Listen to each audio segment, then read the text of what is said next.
Good morning. I'm Noah Branson, the mayor of Rochelle. I'm joined today by all members of our city council, our city manager and leadership team, as well as a variety of leaders throughout our community. This has been a season and a year of difficult challenges for New Rochelle and for our whole country. But I will say that this may be the most painful morning that I can recall in my time of service, and one of the most painful that I can recall in my entire life. And I would guess that many who are present come here with similarly heavy hearts. And I want to make it clear at the outset that we are standing together, united in recognizing the gravity of this moment, in recognizing that we are all challenged to now engage our community in a way that is constructive and respectful and honest. That does not mean that everyone here endorses every word I will say. Everyone has the ability to speak for themselves, and this is a moment when authentic voices are of great value. But I do want to say how much I appreciate the presence of those in our city whose partnership is always important, but is particularly important in moments of crisis. I also want to say that we come to you now in the spirit of openness and transparency and honesty, wishing to come to you early. And what that means is we have not yet completed the full investigation that will have to unfold. It means we may not be able to answer every question fully and confidently. And it means some of what we offer based on our genuine belief right now may change as we accumulate additional facts and understanding. But we judged it more important to come to you as early as possible, rather than wait until everything is perhaps buttoned up. And I ask simply that those who are observing understand that if we are not able to offer a full and complete account of everything, that is the reason. And what brings us together today is that last night at approximately 11 p.m., a New Rochelle police officer shot and killed Kamal Flowers, age 24. Most recent address, Heritage Homes in New Rochelle. Whatever the circumstances that led to this moment, it is an unspeakable tragedy.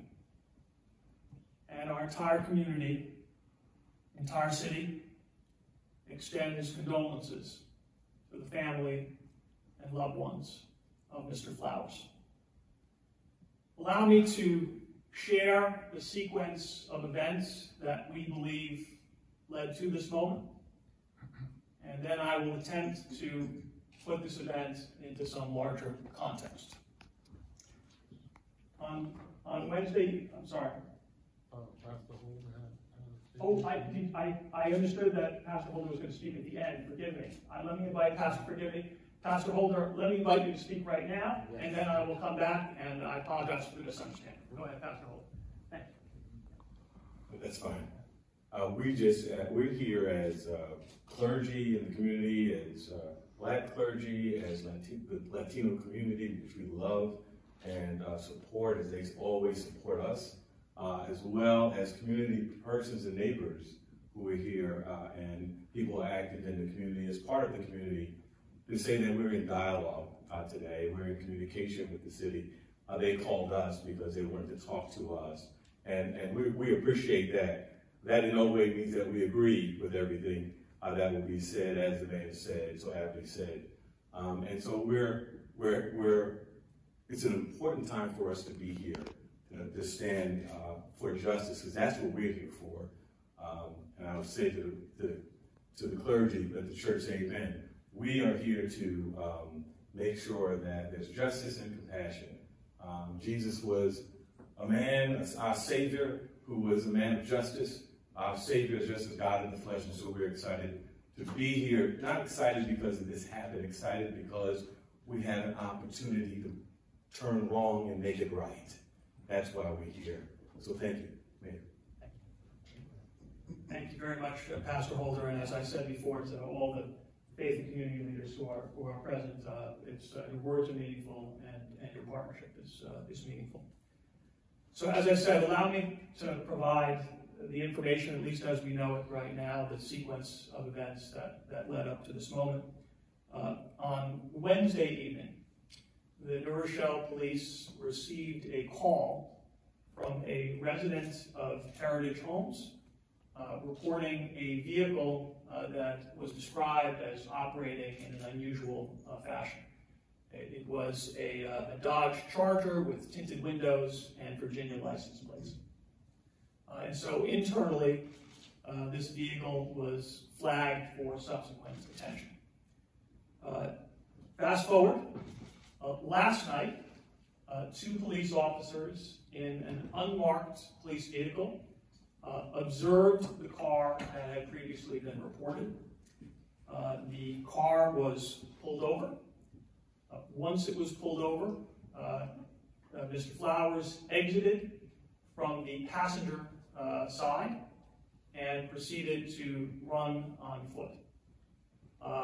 One of the officers began to pursue him. The second officer initially hung back and then also began a pursuit as well. All of this, by the way, occurred in the vicinity of Pierce and Potter, not far from the New Rochelle Humane Society. As the chase proceeded, the officer became aware, in his perception, that Mr. Flowers had a gun. The officer discharged his taser. The taser was ineffective, and the officer subsequently fired 6 shots, one of which hit Mr. Flowers through the armpit and penetrated his heart. Mr. Flowers was immediately transported to Montefiore New Rochelle Hospital. He arrived there at 11:10. He had already been intubated, and he had no pulse upon arrival. He was declared dead at 11:24 p.m. I should say that some additional facts that surround this event. We have an audio tape that records the officers in the field in their communication with headquarters. That audio tape will be released to the press and to the public. We also have a videotape that was taken from a camera at a nearby business. The quality of that videotape, I'm told, is very poor.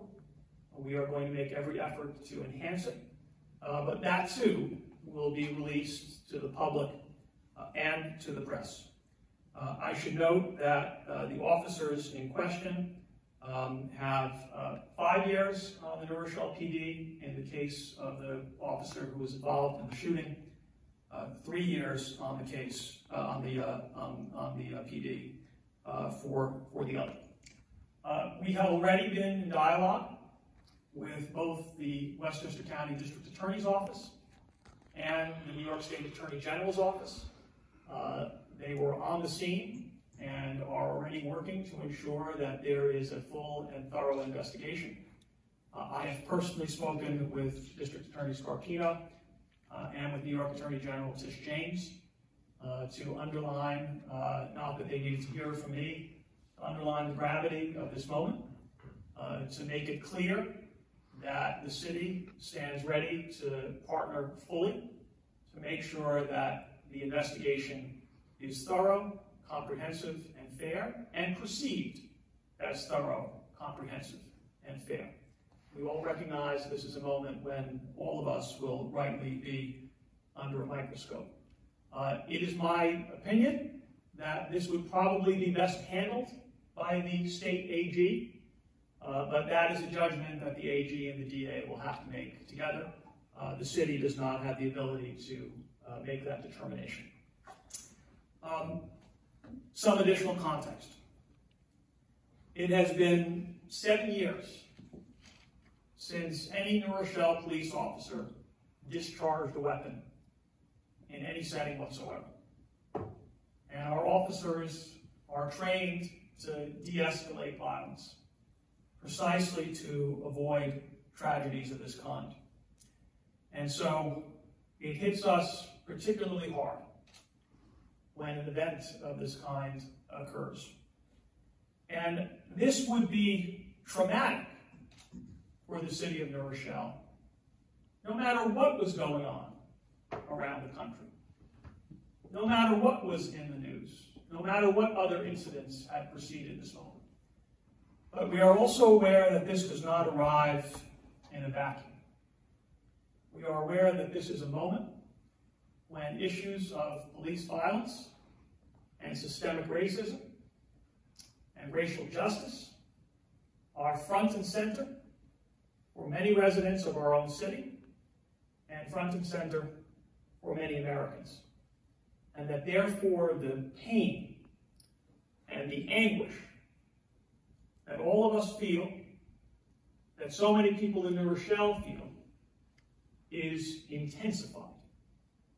And the urgency of all of us approaching this in a fashion that is respectful and understanding of these larger issues and determined to make real change is absolutely vital and incumbent upon every one of us. And so, where do we go from here? First, as I said earlier, we have to make sure that the investigation is full and thorough and comprehensive. And we will continue working with law enforcement authorities and criminal justice authorities to ensure that that occurs.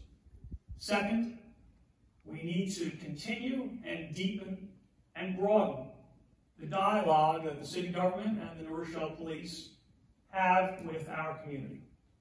The fact that we were all able to gather together right now is an illustration of the fact that this is not the first time we have spoken. We all know each other. We all speak frequently. About a week ago, we were gathered on the front steps of City Hall to advocate together for justice and peace. On Wednesday evening, there was a remarkable demonstration with nearly 2,000 people. Most of us were present there as well.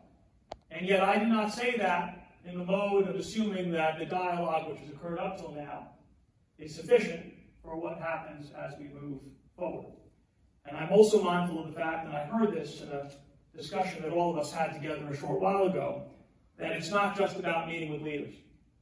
It's about meeting with people at the grassroots and trying to do our best to ensure that everybody in New Rochelle knows that their perspective and their lives are valued by those of us in a position of authority.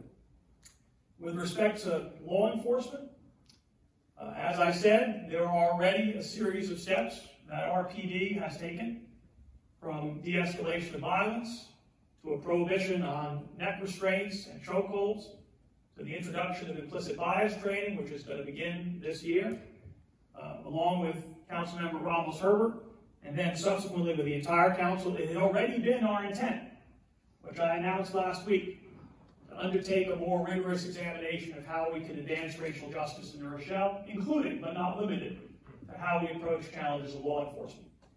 What happened yesterday will only intensify our commitment to do that in the proper fashion.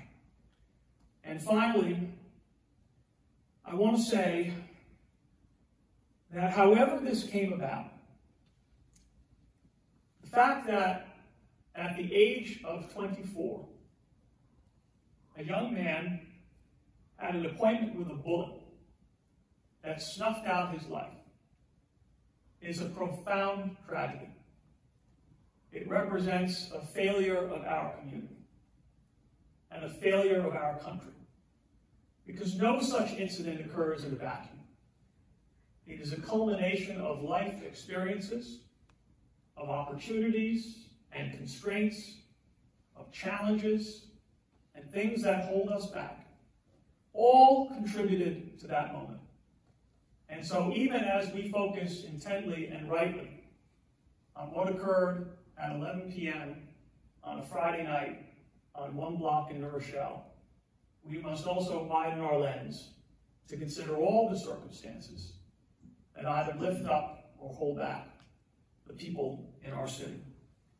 This is a moment when anger and love are both required. It is difficult to have those emotions at the same time.